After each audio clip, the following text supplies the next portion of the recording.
Salut à tous, je vous retrouve dans une nouvelle vidéo. Avant de commencer la vidéo, je voulais tout d'abord vous souhaiter une bonne année 2021 parce que j'ai pas pu le faire encore de vive voix. J'espère que voilà, vos projets vont se réaliser, que les problèmes vont un peu s'arrêter dans le monde et qu'on aura une meilleure année qu'en 2020, même si j'essaye de garder du positif de 2020. Avant de commencer la vidéo, n'oublie pas de t'abonner si ce n'est pas encore fait. N'hésite pas à commenter la vidéo, n'hésite pas à me poser des questions, j'y répondrai avec grand plaisir et n'hésite pas à liker la vidéo et à la partager à des personnes à qui le sujet pourrait parler, pourrait intéresser s'il y a des gens qui sont intéressés par le stérilet, le DIU au cuivre, etc. Donc je vous laisse tout de suite avec la vidéo.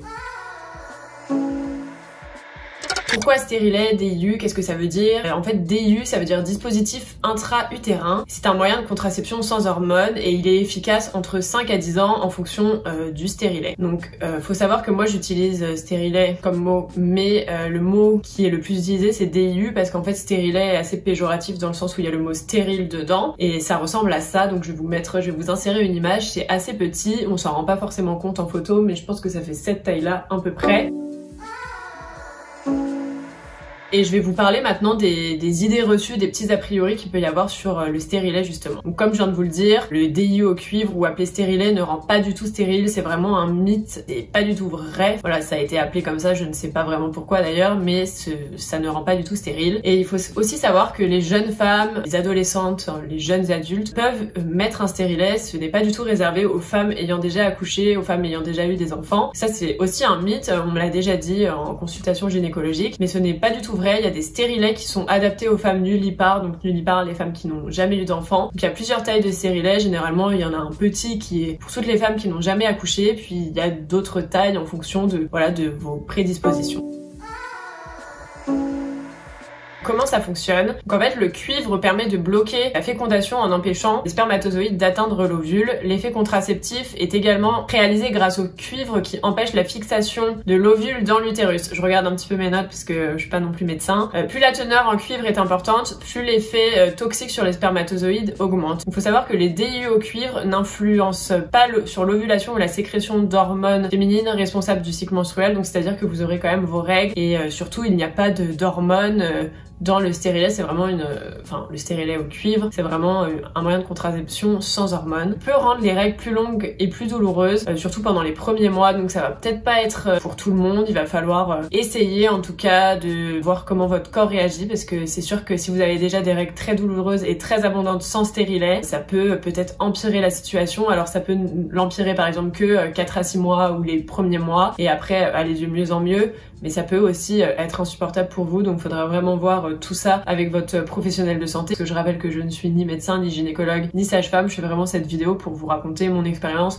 surtout avec la pose du stérilet, mais j'entre un peu dans le sujet en donnant quelques informations sur qu'est-ce que c'est que le stérilet au cuivre. Je voulais vraiment une contraception sans hormones et en fait il n'y avait aucun autre choix fiable que le stérilet. Pourquoi j'en suis arrivée à venir au stérilet? C'est qu'aucune pilule ne me convenait. Je vous mettrai les vidéos sur la pilule que j'ai déjà faite sur ma chaîne et en fait voilà, aucune pilule me convenait. La dernière chose que j'ai testée en fait, c'est ma sage-femme m'a dit écoute, tu testes cette pilule 6 mois et si elle te convient pas, on essaye le stérilet au cuivre si ça te convient. Et du coup j'ai testé cette pilule 6 mois, ça me convenait toujours pas et j'ai décidé de poser mon stérilet au cuivre.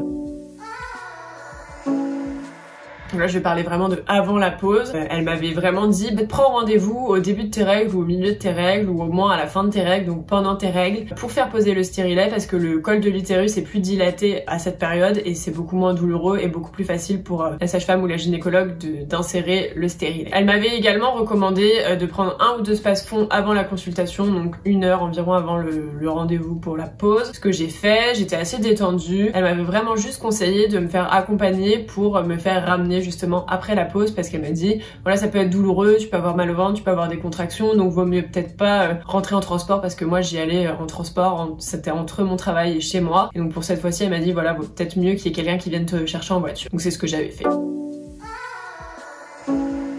Maintenant, je vais vous parler de la pause. En fait, pour moi, la pause s'est très bien passée. J'étais vraiment détendue et surtout, j'avais totale confiance en ma sage-femme. Je pense que ça joue énormément quand on est en confiance avec la personne et que je pense qu'il y a des gens qui ont mal parce qu'ils sont assez stressés etc.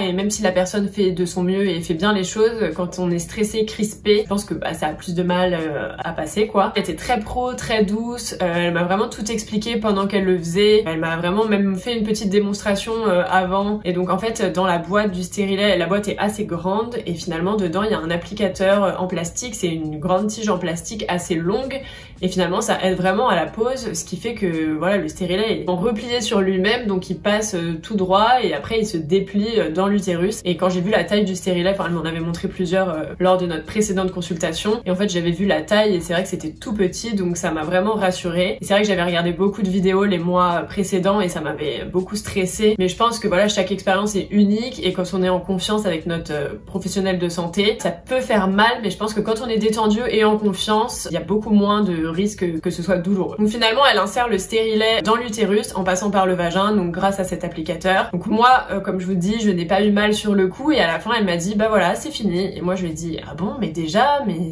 enfin c'est déjà fini, j'ai rien senti. Et c'est que quelques minutes après que j'ai commencé à avoir un peu mal au ventre, un peu de contraction, donc c'était la première fois que je ressentais ça dans ma vie, de sortes de contraction. Donc j'ai eu quelques saignements le soir même, elle m'avait conseillé de vraiment rester tranquille, donc je suis restée 2-3 heures allongée avec une bouillotte, et en fait j'avais une soirée après, donc j'ai décidé d'y aller quand même. J'ai pu conduire aller-retour, être debout, discuter toute la soirée. Il y a juste eu un moment où j'ai eu comme une sorte de contraction, mais c'est assez rapidement passé. Pendant 10 jours, 2 semaines, je dirais que j'ai eu quand même eu un peu mal au ventre, quelques saignements, et en fait ce qui m'a sauvée c'est plus la bouillotte. Elle m'avait prescrit un autre médicament type Spasfon mais un peu plus puissant et elle m'avait dit franchement essaye d'éviter de le prendre au maximum, prends-le uniquement quand t'as vraiment mal parce que sinon tu vas habituer ton corps et ça fera de moins en moins effet par la suite. Donc ce que j'ai fait, j'ai écouté son conseil, j'en prenais vraiment que enfin voilà, un par jour ou un tous les 2 jours quand vraiment j'avais très mal. Mais en plus c'était à une période où je venais de finir mes études, finir mon alternance, donc j'étais assez posée à la maison, donc c'était vraiment le bon moment. Je vous conseillerais aussi de choisir le bon moment pour poser votre stérilet. Donc notamment là depuis le mois de mars avec le confinement etc, ce serait typiquement le bon moment. Si vous avez une vie plutôt active en général, voilà, vous pourrez le poser en plein milieu de votre vie active, mais c'est sûr que si vous faites beaucoup de sport etc, c'est sûr que pendant quelques jours va falloir être un peu plus calme, peut-être pas trop sortir, voilà, si vous avez vraiment des douleurs, je pense que faut peut-être le faire à un moment avant des vacances ou quelque chose comme ça où on peut vraiment se reposer, rester un peu allongé quand on a mal. Et puis après il y a des gens pour qui il n'y a pas forcément de douleur etc. Donc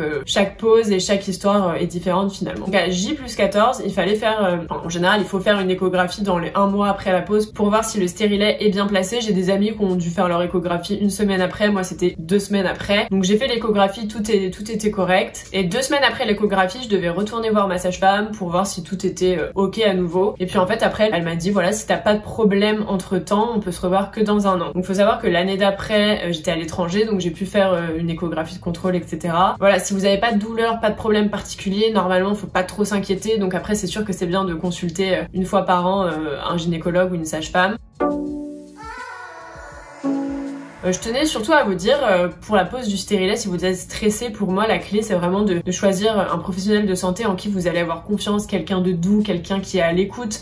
Et pour ça je vous redonnerai le site en barre d'infos qui s'appelle Gyn & Co. J'en avais parlé dans ma dernière vidéo sur la pilule, dans les 2 vidéos j'en avais parlé. Mais il faut vraiment savoir que les sages-femmes peuvent faire des suivis de contraception et que vous n'avez pas forcément besoin de voir un gynécologue plus d'1 fois par an finalement, sauf si vous avez des problèmes en particulier. C'est vrai qu'une sage-femme peut faire le suivi de contraception aussi bien pilule que stérilet, elle fait également les pauses de stérilet. Il y a peut-être plus de sages-femmes qui ont des disponibilités comparé à des gynécos. Je sais qu'avoir un rendez-vous, surtout en Ile-de-France d'où je viens, Paris, etc., c'est très compliqué, il y a des listes d'attente, etc. Donc peut-être vous tourner vers une sage-femme pour la pose du stérilet et le suivi. Voilà, elle peut même vous prescrire des prises de sang, des examens, des choses comme ça. Donc elle pourra peut-être pas vous faire elle-même directement des examens, mais elle pourra vous en prescrire, etc. Concernant le prix, bon voilà, les prix en général, on peut les trouver en ligne, mais surtout ce qu'il faut savoir c'est que avec la carte vitale etc, le stérilet est remboursé. Moi je pense qu'avec la carte vitale plus la mutuelle c'était remboursé, mais sinon ça coûte 40 € je pense, quelque chose comme ça. Donc même si on n'est pas du tout assuré, couvert, 40 € divisé par 5 ans, c'est quand même voilà, beaucoup plus avantageux qu'une pilule que moi je payais par exemple 10 € par mois. Donc le calcul est vite fait. Je vous parlerai vraiment plus en détail dans une prochaine vidéo de ce que je pense du stérilet après 2 ans et demi de pause, les avantages, les inconvénients. Finalement c'est une contraception sans hormones, donc on la prend pas la prend juste dans un but contraceptif, hein, c'est pas comme la pilule, ah t'as des boutons, ah t'as des règles douloureuses, là ça modifie absolument rien au corps et au contraire on retrouve son corps naturel. C'est sûr que voilà, j'ai des petits désagréments, vous pouvez le voir sur ma peau, vous l'avez sûrement vu dans d'autres vidéos, je parlais de la pilule, etc. C'est sûr que l'arrêt de la pilule, bah ça prend des années et des années à s'éliminer du corps, peut prendre des années à retrouver une belle peau, une peau sans boutons, comme on peut avoir des boutons pendant des années. Donc ça vraiment j'en parlerai plus en détail dans une prochaine vidéo. En tout cas, bah n'hésitez pas à commenter la vidéo, à vous abonner, à la partager si vous avez dans votre entourage des gens qui voudraient mettre un stérilet, etc. Et puis moi je vous retrouve la semaine prochaine dans une prochaine vidéo. En attendant, rejoignez-moi sur Instagram et je vous dis à bientôt. Bye!